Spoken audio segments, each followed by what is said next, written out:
말씀이 뭐 다른 더 긴 그런 말씀을 읽은 적도 있었기 때문에 최고로 길었다, 그렇게 말씀드리지는 않겠습니다만 그래도 짧지 않은 말씀을 저와 여러분이 함께 읽었습니다. 수고하셨습니다. 정말 잘하셨습니다.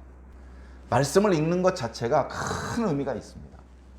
말씀을 읽는 것이 뭐 의미가 있습니까? 우리는 뭐 성경 학자도 아니고 어법도 그렇고 어떤 시대 배경도 잘 모르니까 잘 아시는 목사님이 풀어서 설명해 주셔야 그제서야 유익이 되지, 이거 읽음만 가지고는 별로 유익이 안 돼요, 뭐 이렇게 생각하는 마음도 한 구석에 있을지 모릅니다.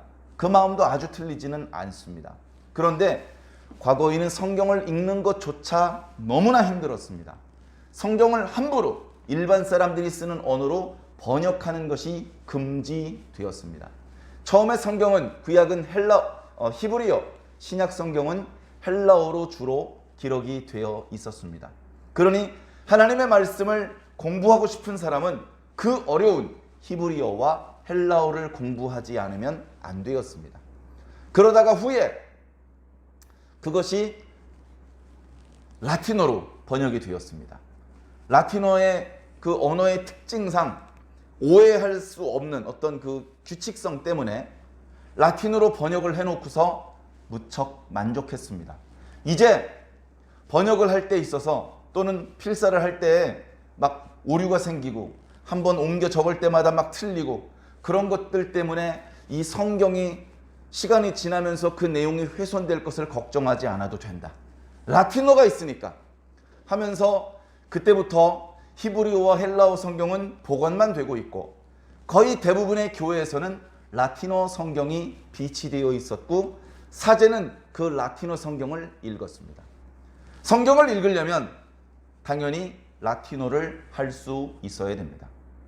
히브리어, 헬라어 그리고 라틴어 모두 오늘날 안 씁니다. 지금 이스라엘 사람들이 쓰는 히브리어는 구약 성경을 기록한 히브리어하고는 많은 차이가 있습니다. 지금 그리스 사람들이 쓰는 헬라어는 성경이 기록된 헬라어하고는 많은 차이가 있습니다.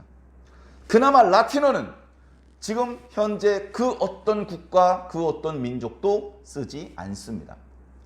그러니 성경을 읽으려면 아무도 쓰지 않는 언어를 억지로 찾아서 공부할 수밖에 없습니다. 그래서 과거에는 성경을 읽으려면 라틴어를 배워야 했는데 라틴어를 가르쳐 주는 데가 교회밖에는 없습니다. 다시 말해서 사제가 될 사람들에게만 라틴어를 가르쳐 주었습니다. 사제가 될 사람들만 성경을 읽을 수 있었습니다. 하나님을 사랑하는 마음은 사제보다 더 뜨거울 수 있었습니다. 성도들도. 그러나 그 성도들에게는 성경을 읽을 수 있는 능력도 그 라틴어를 배울 수 있는 기회도 성경을 만져볼 수 있는 기회도 주어져 있지 않았습니다. 내용이 이해가 안 돼도 괜찮으니까 한번 읽어라도 봤으면 좋겠다. 성경 한 권을 사려면 집을 20채, 30채 건축할 수 있는 돈이 필요합니다. 그래서 아주 큰 부자 또는 일개 국가의 국왕들 정도가 개인적으로 성경을 소유할 수 있었을 뿐입니다. 그러나 그뿐입니다. 성경을 갖다 놓고 읽지도 못하죠. 자, 그런 정말 하나님의 말씀이 하나님의 백성들에게 알려지지 못하도록 금지되는, 그것도 교회를 통해서 그것이 금지되는 시절을 생각해 본다면 우리 이렇게 별로 비싸지 않은 성경책 누구나 한 권씩, 두 권씩 사서 별로 어렵지 않은 언어로 우리가 쓰는 대한민국 말로, 과거에는 상당히 어투가 옛 한글 어투라서 읽기가 좀 불편했는데 아직도 불편한 면이 조금은 남아있지만 상당히 편안한 어투와 그런 단어들로 개정이 돼서 얼마나 읽기 편합니까? 이렇게 편안하게 성경이 제공이 돼도 안 읽는 분들은 안 읽더라고요. 예. 안 읽는 분들은 안 읽습니다. 찬송가 그렇게 어렵지 않습니다. 안 부르는 분은 안 부릅니다. 기도는 10분 해야 됩니까? 30분 해야 됩니까? 정해진 거 없습니다. 하면 됩니다. 안 하시는 분은 또 안 합니다. 교회 와서 예배를 드릴 때 설교를 해야 되는 목사님은 준비할 게 많고 긴장도 되고 또 여러 가지로 마음이 분주하죠. 그것에 비하면 단순히 예배 시간에 예배당에 들어와서 경건한 마음으로 앉아있기만 하면 되는 성도들은 부담이 없습니다. 갑자기 일어나서 질문을 하고 막 설교를 해보라 그러고 그렇게 안 하잖아요. 졸지만 말고 막 소란스럽게 해서 예배에 방해만 끼치지 않고 정숙하고 경건한 분위기 속에서 말씀을 듣는다면 그걸로 끝입니다. 그런데 어떻습니까? 그냥 교회 문 열고 들어오기만 하면 되는데 그것도 잘 못하는 것이 어떻게 보면 현실입니다. 너무너무나 천국 가기가 쉽습니다. 성경 읽기도 쉽고 찬송 부르기도 쉽고 교회 들어오기도 쉽고 기도하기도 쉬운데 안 하는 데는 답이 없는 것이죠. 임금님 건강하셔야 됩니다. 임금님 건강에 필요한 것들을 다 준비했습니다. 건강하십시오. 그래 약도 준비하고 건강에 좋은 음식을 준비했는데 임금이 안 먹는 데는 방법이 없는 거예요. 의원이 약을 드셔야 된다고 수없이 말을 했고 정말 정성껏 최고급 약재를 다려서 정확한 처방으로 약을 준비했는데 임금이 안 먹고서 병이 깊어지는 것은 방법이 없는 것이죠.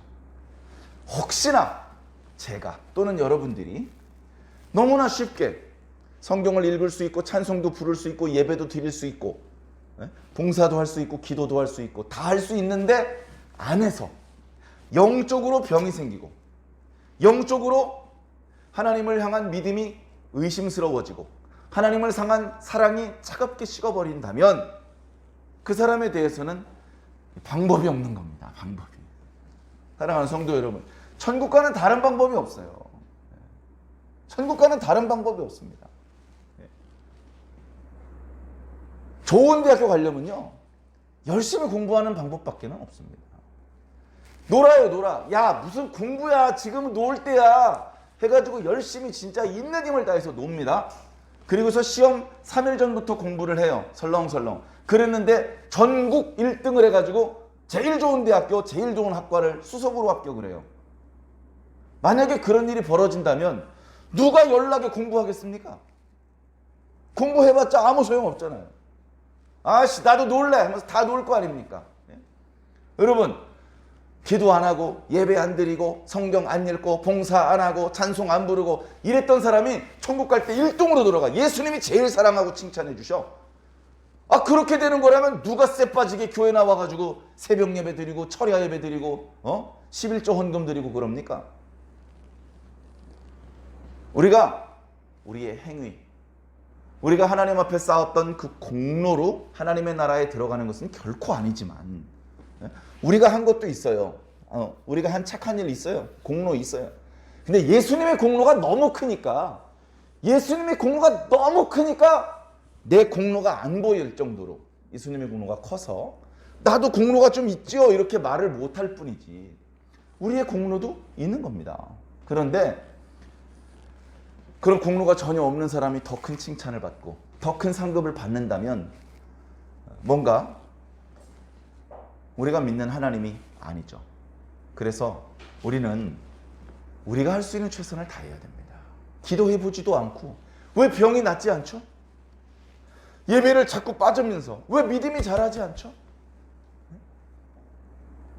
헌금도 하나님 앞에 최소한의 헌금도 드리지 않으면서 복은 빠짐없이 받으려고 합니다. 우리 인간의 속성이 그렇게 선하지 않은 것 같아요. 별로 겸손하지도 않고 성실하지도 못하고 조금 일하고 많은 돈 벌길 원하고 잠깐 공부하고 높은 성적을 거두기를 원하고 기도를 조금 했는데 금방 이루어지길 바라고 예배 조금 드렸는데 믿음이 막 쑥쑥 자라기를 바라고 요게 흔히 하는 말로 날강도 심보입니다. 세상에서도 날강도 심보는 안 통해요. 그게 통하면 그 게임은 아무도 안 하려고 합니다. 이 룰이 잘못됐어. 이따위 게임 안 할래. 하물며 신앙에 그런 날강도 심보로 신앙을 한다면 어떻게 하겠습니까? 그 행위에 어울리는 결과를 만나게 되겠죠. 그 사람의 행위에 어울리는 결과를 만나게 될 겁니다. 하나님께서 살아계시기 때문에 귀를 만드시니가 듣지 않으시겠습니까? 우리의 기도를, 우리가 평소에 하는 모든 말을, 심지어 소리를 내지 않고 마음속으로 한 말도 다 듣고 계시는 하나님께서 우리가 한 말에 어울리는 결과를 우리에게 주실 것입니다. 그게 안 믿어지면 다른 종교를 찾으시면 될 것이고요.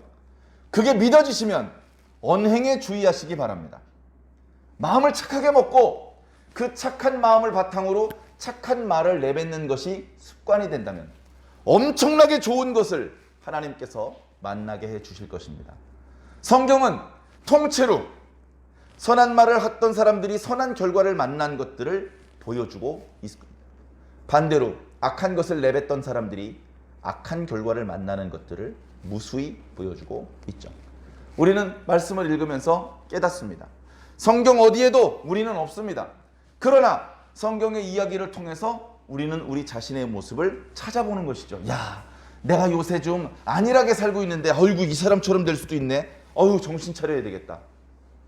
내가 인내하면서 정말로 헌신하고 있는데 끝까지 헌신했더니 이런 복을 주시는구나. 아, 나에게도 이런 복을 주시겠구나. 이런 것들을 소망할 수 있게 되는 것이죠.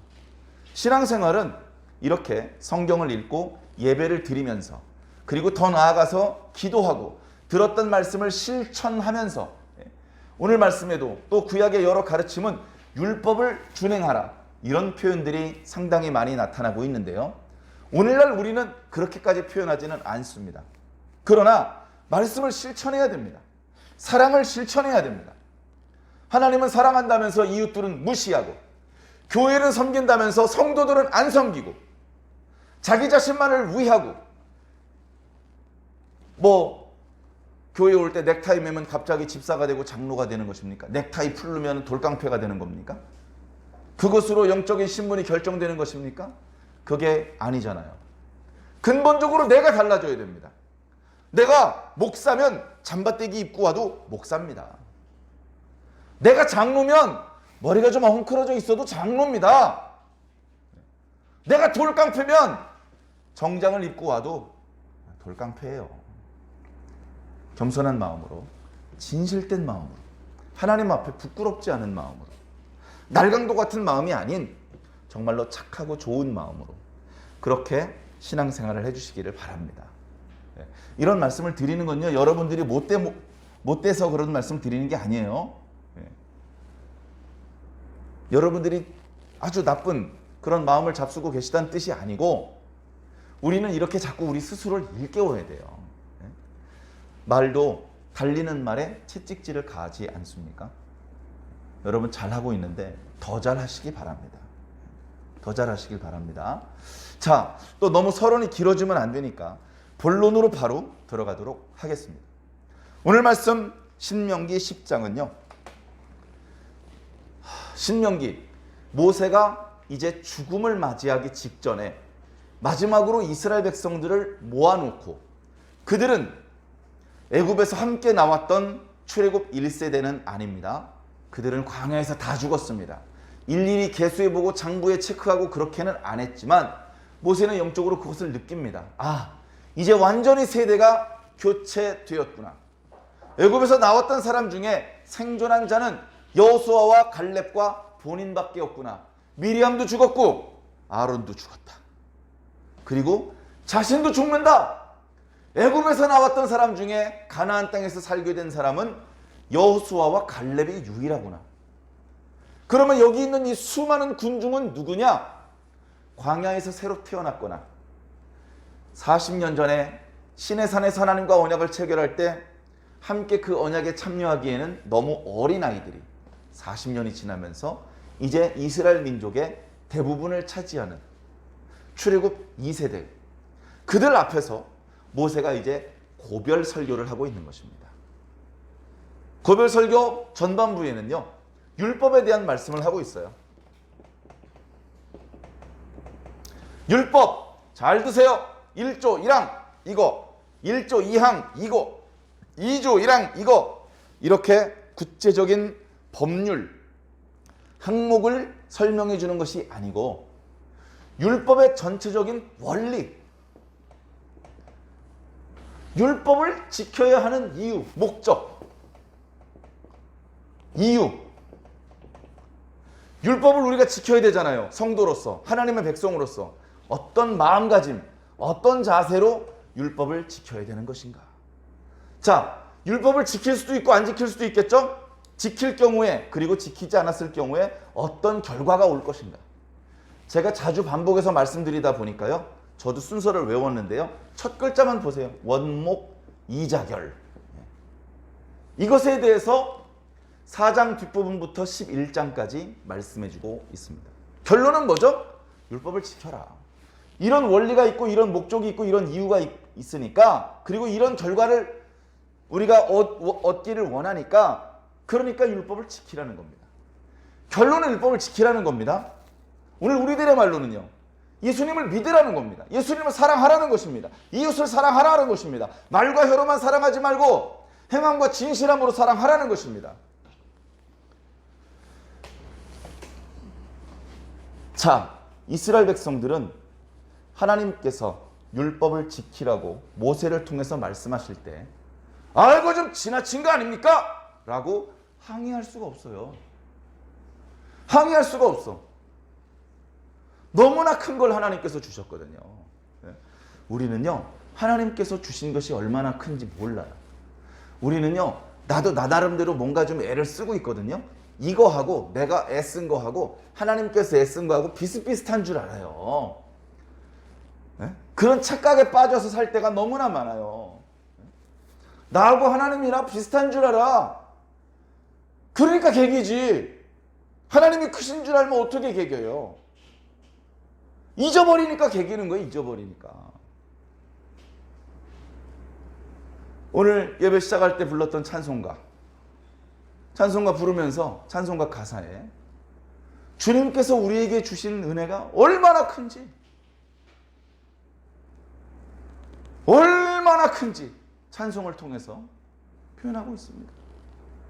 그 크신 주님의 은혜 앞에 우리 한 게 없어요.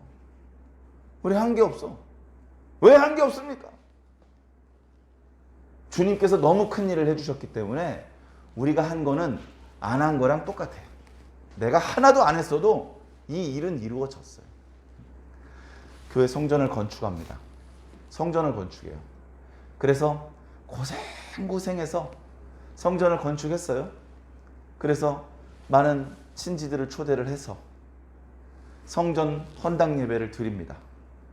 헌당 예배를 드릴 때 그 교회 성도를 대표해서 장로님이 대표 기도를 합니다. 또 경과 보고도 합니다.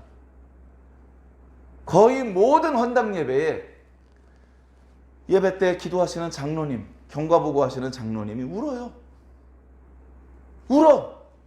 어린애도 아니고 나이가 70을 바라보는 어른 중에 어른이 엉엉 웁니다. 목이 메어서 기도를 제대로 못해요. 뭐라고 기도하는지 모여있는 사람이 못 알아들어요. 아이 짜증나네. 뭐라고 기도하는지 하나도 못 알아듣겠네. 이렇게 원망하는 청중이 한 명도 없어요.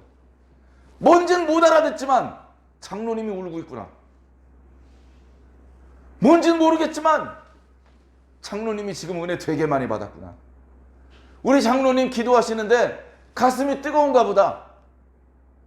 뭐라고 기도하는지는 잘 안 들리는데 내 가슴도 뜨거워진다. 야, 헌당 예배 참석한 성도들은 다 그런 마음을 느낍니다.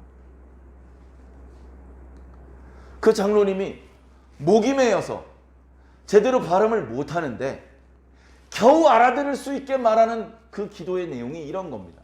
하나님, 저희는 한 게 없습니다. 다 하나님께서 해주셨습니다. 옆에서 무슨 소리예요? 장로님 벽돌 나르다가 손바닥 다 벗겨졌잖아요. 장로님 망치질하다가 여기 저 손톱에 피멍 들었잖아요. 왜 장로님이 한 게 없어요? 헌금도 수천만 원을 헌금하셨고, 온몸에 멍이 들게 헌신하셨잖아요.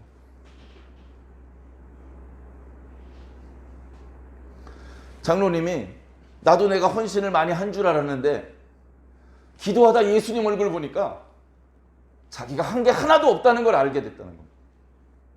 예수님 얼굴 보니까 예수님이 다 하셨군요. 그걸 깨닫다. 그걸 깨닫고 그 시간 울면서 그렇게 기도를 하신 겁니다. 예수님을 만나야 돼요. 예수님 얼굴을 봐야 돼요. 목사님 얼굴 백날 봐봤자 아무것도 못 깨닫습니다. 예수님 얼굴 딱 한 번 보면 그동안 아무것도 이해가 안 됐던 모든 의문이 다 풀려요. 아, 이거구나. 아, 그래서 그랬구나. 예수님 얼굴 보면 해결될 줄로 믿습니다. 예수님 얼굴 보셔야 돼요. 자, 그래서 하나님께서 해주신 게 너무 크기 때문에 그 크고 고마우신 하나님께서 우리에게 뭔가 요구를 하신다면 그것을 요구하시는 하나님은 모든 것을 요구할 수 있는 당당한 권리를 가지고 계신 분이에요. 무엇이든 오늘 성경 말씀에 하나님께서 이스라엘 백성들에게 요구하시는 것보다 더 무거운 것을 요구하시더라도 이스라엘은 들어드려야 됩니다. 이스라엘은 그 무거운 것을 하나님 앞에 드리더라도 이미 더 많은 걸 받았어요. 더 많은 걸 받았어요. 더 많은 걸 받았다고. 집사님, 이번 주 주일날 100만 원 헌금하세요. 100만 원. 에? 그렇게 큰 돈을요? 당장 주머니에 돈이 없는데. 그 100만 원 아깝습니까? 주님께 받은 거 얼마예요? 1000억 원도 더 받았잖아. 근데 100만 원 헌금이 아까워? 순간적으로 어려울 수 있어요. 그러나 주님 얼굴 한번 보면 100만 원이 크게 안 보여요. 주님을 얼굴을 못 보니까 100만 원이 한없이 커 보이는 거야. 그런 100만 원이라는 거금을 헌금해달라고 요구하는 목사님이 사기꾼같이 보이는 거죠. 목사님 얼굴 보면 상처받습니다. 예수님 얼굴 보고 은혜 받으시기 바랍니다. 예수님 얼굴 보세요. 자, 이스라엘 백성들이요, 애굽에 있었어요. 네? 애굽, 요즘 이집트에 있었잖아요. 네? 성경에 있는 표현대로 애굽에 있었어요.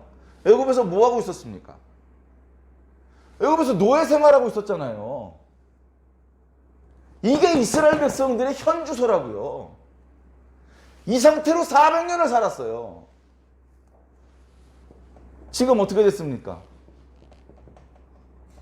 가나안의 주인이 되는 거예요. 하나님이 조금 주셨어요? 하나님이 11조 달라고 하는데 너무 지나친 요구입니까?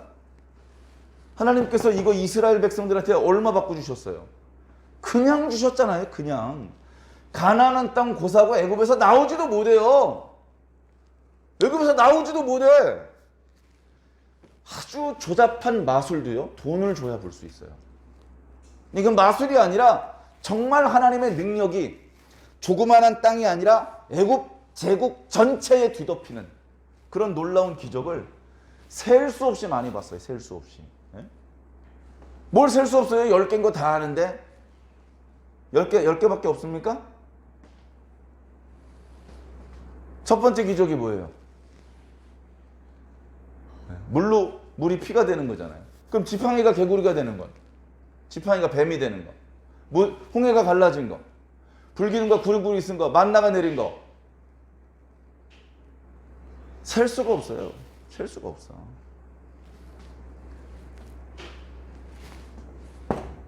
이 은혜가 얼마나 큰 은혜입니까? 지금 정확히 말하면 이스라엘 백성들이 여기쯤 와 있어요. 여기쯤. 아직 가나안 땅을 다 차지하지 않았어요. 가나안 땅을 이렇게 내려다 보일 수 있는 언덕 위에 모여 있어. 요단강 건너가면 거기가 곧바로 가나안 땅입니다.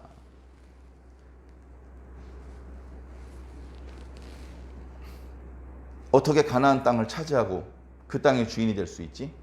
거기에는 우리 이스라엘 사람들보다 더 많은 인구가 살고 있고, 그 사람들은 우리가 들고 있는 것보다 더 최첨단 무기를 들고 있고, 그들이 숨어있는 성벽은 하늘에 닿아 있고 그들의 키는 우리의 2배고 어떻게 싸워서 이기지? 니들이 애굽에서 나올 땐 싸워서 이겨서 나왔냐? 애굽이 그렇게 만만한 나라였냐? 여러분, 가나안이 셉니까? 애굽이 셉니까? 애굽이 1000배 셌어요. 1000배. 가나안 사람들이 다 몰려와도 애굽 맨 바깥쪽 문 하나를 못 깼어요. 애굽이 그렇게 강한 나라였어요. 그렇게 큰 나라였다고요. 그런 애굽도 박살내시고 이스라엘 백성들을 건져내신 하나님이 요 가나안 사람들 이렇게 눌러 죽여가지고 그 땅 차지하는 걸 못하게 하실까 봐 무서워?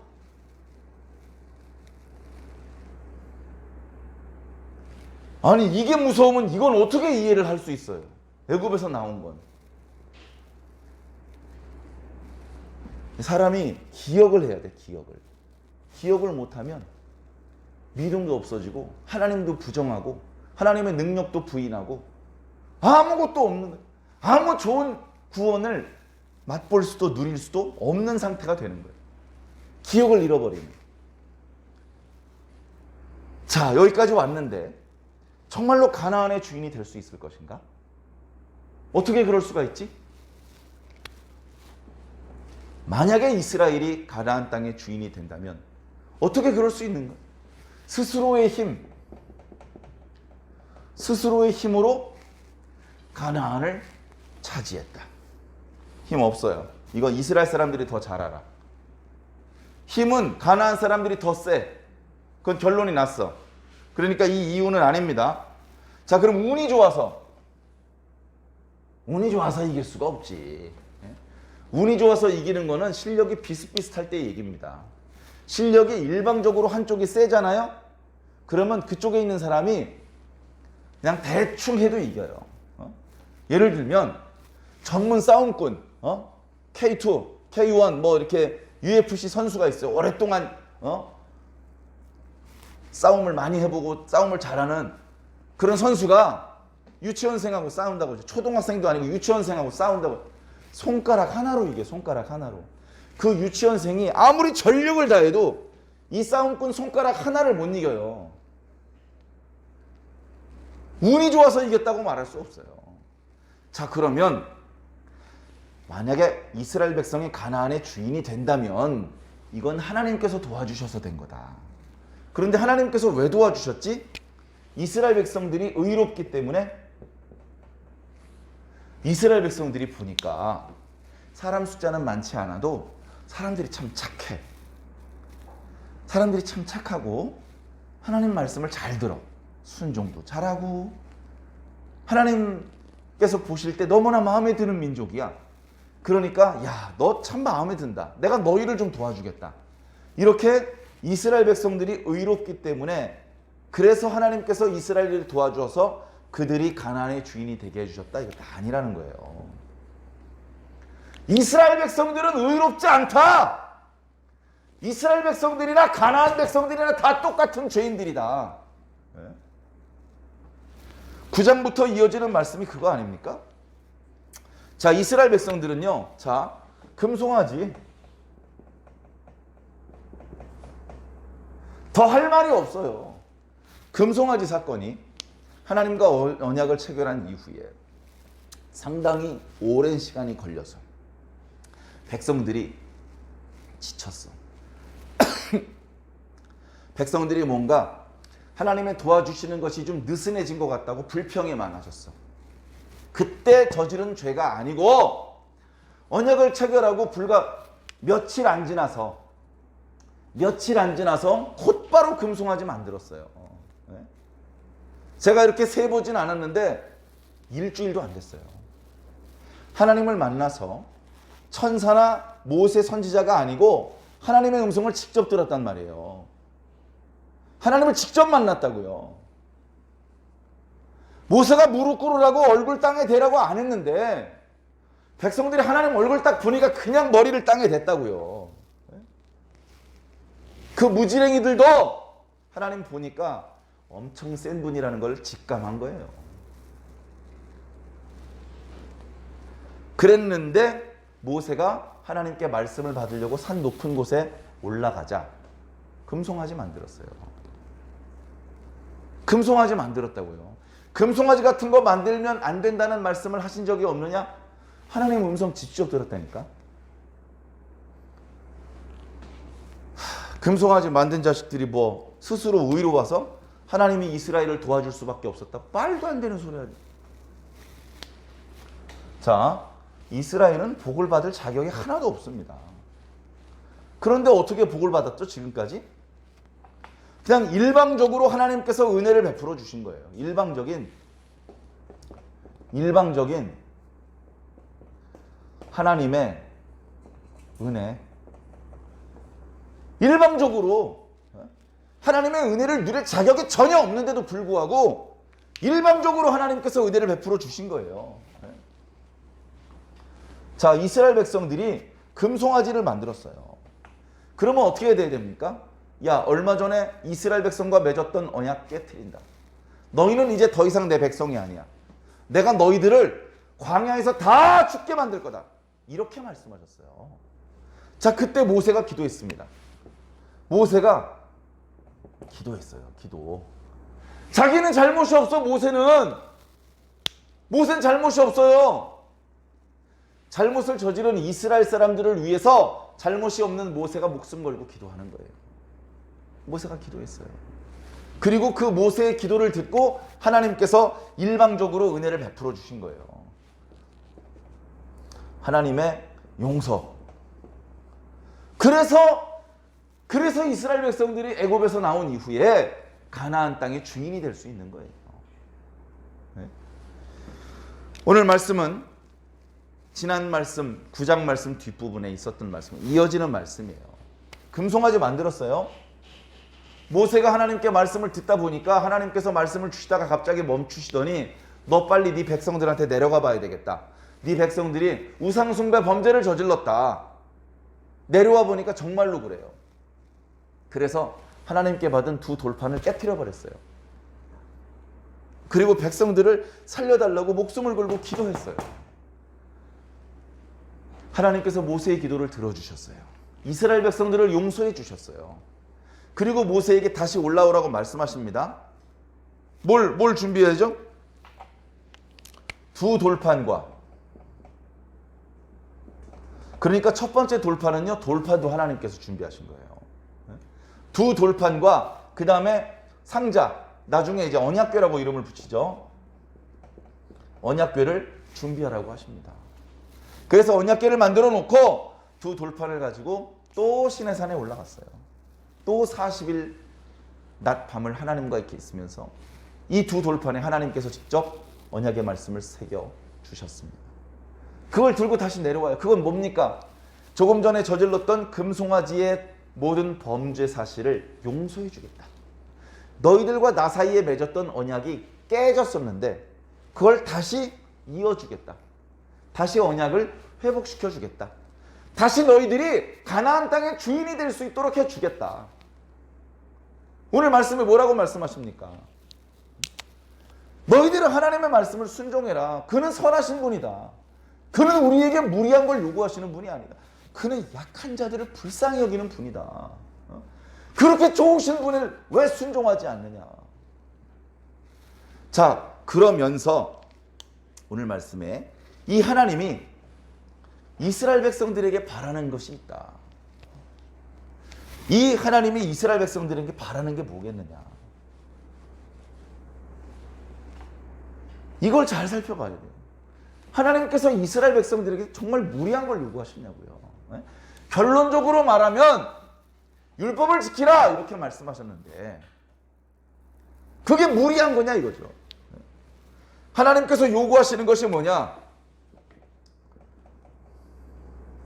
하나님을 경외하라. 하나님을 두려워하라. 하나님께 집중하라. 하나님 경외하란 말이에요.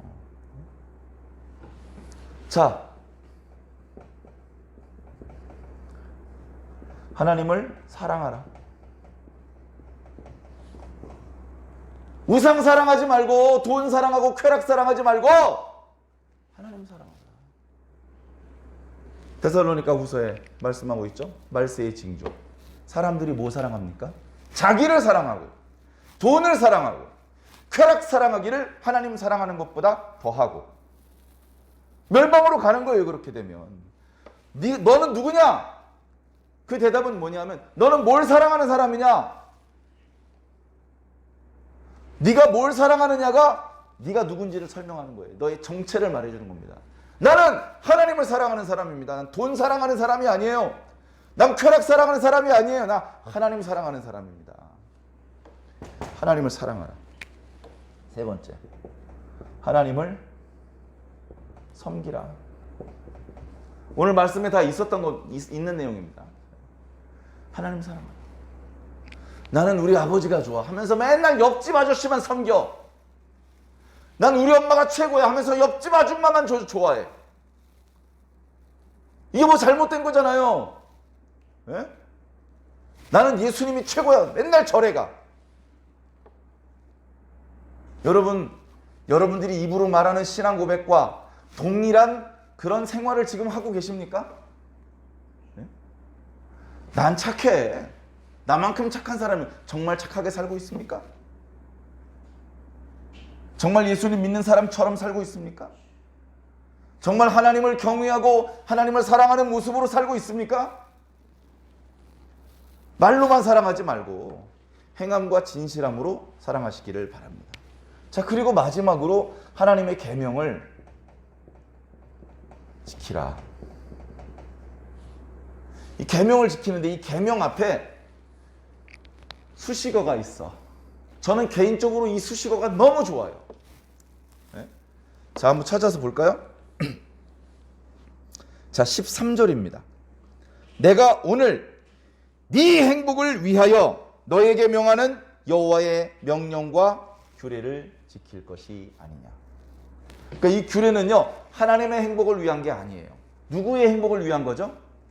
이스라엘 백성들, 지금 시대로 말하면 저와 여러분의 행복을 위해서.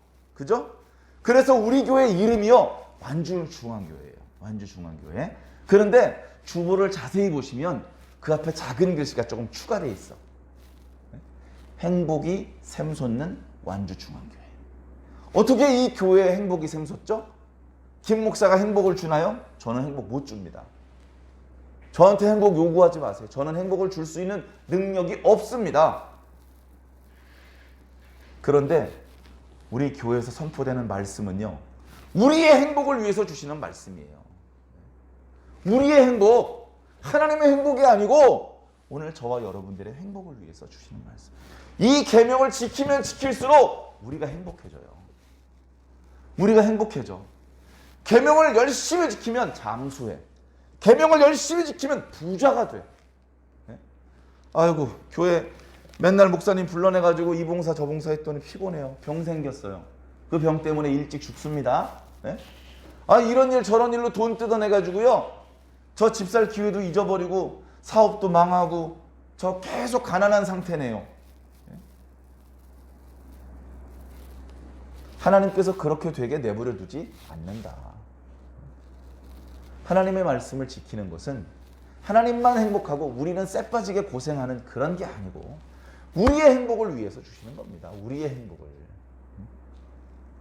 우리의 행복을. 말씀 하나하나가 어씨 왜 이런 부담스러운 계명이 여기 있지? 상당히 이거 부담스러운데?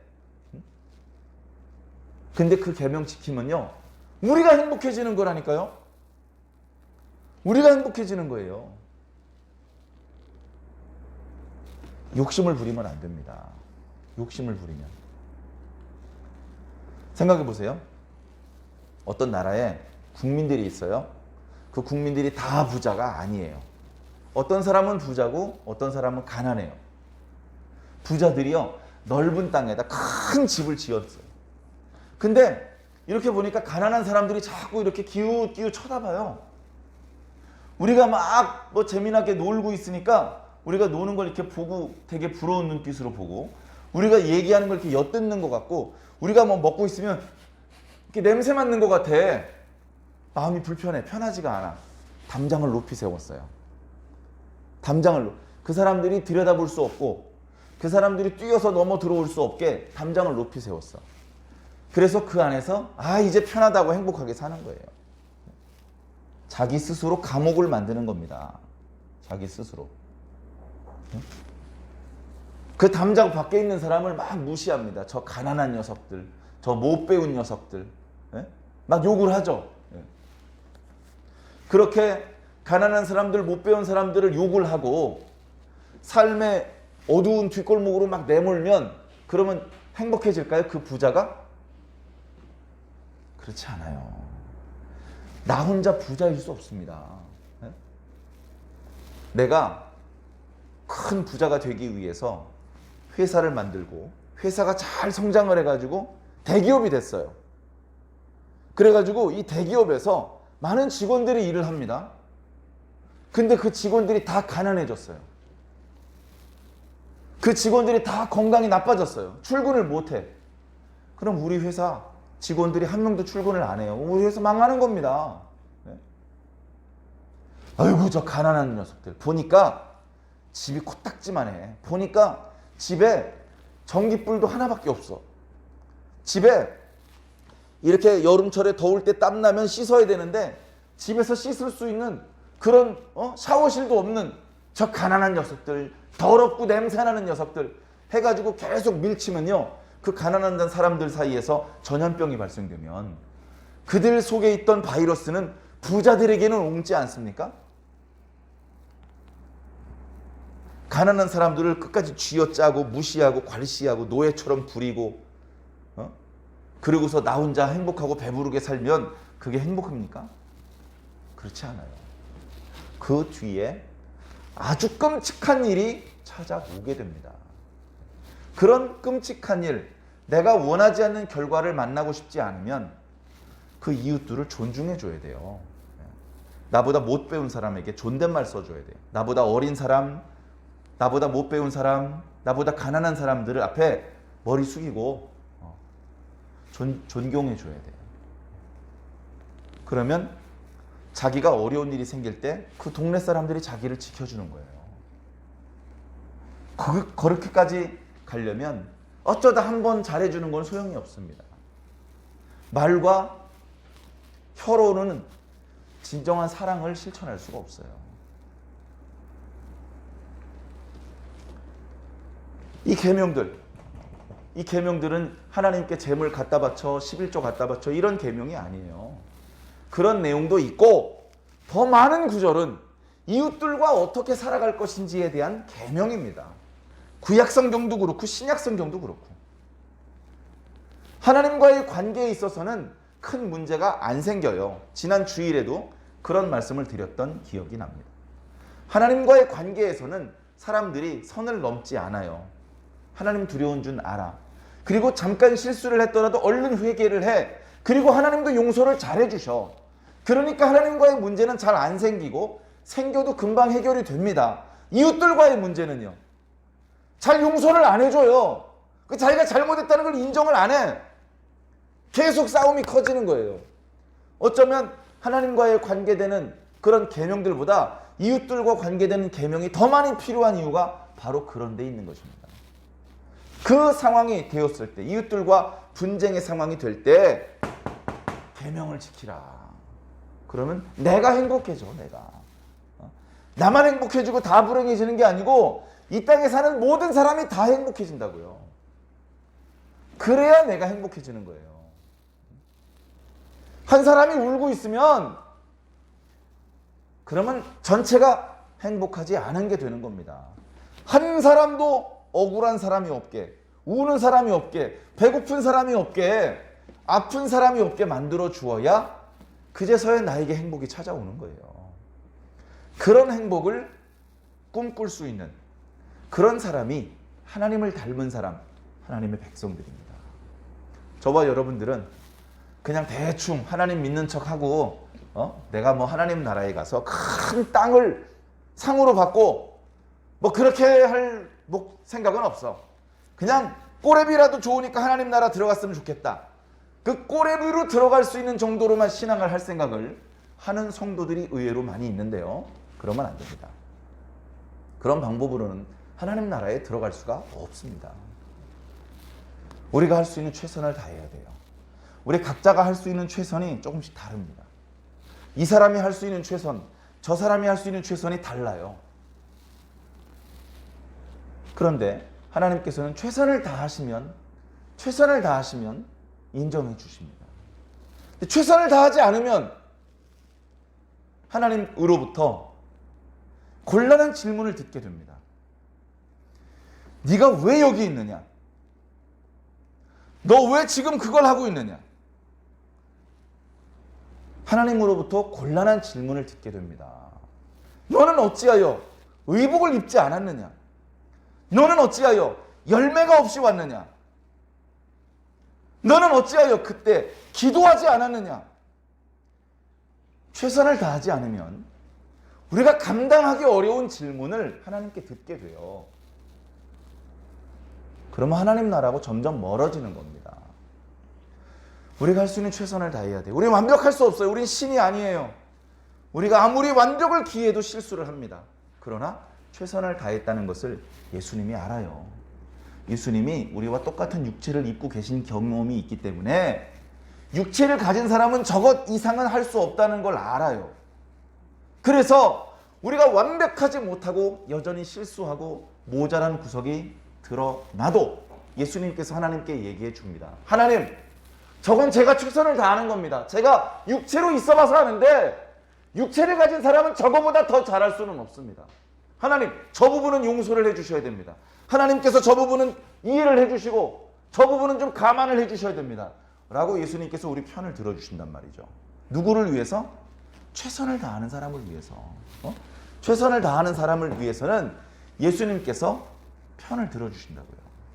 최선을 다하지 않으면 감당하기 어려운 질문을 마주하고 부끄러움에 바깥 어두운 데로 나가서 울며 이를 가는 사람이 될 수밖에 없다는 거죠.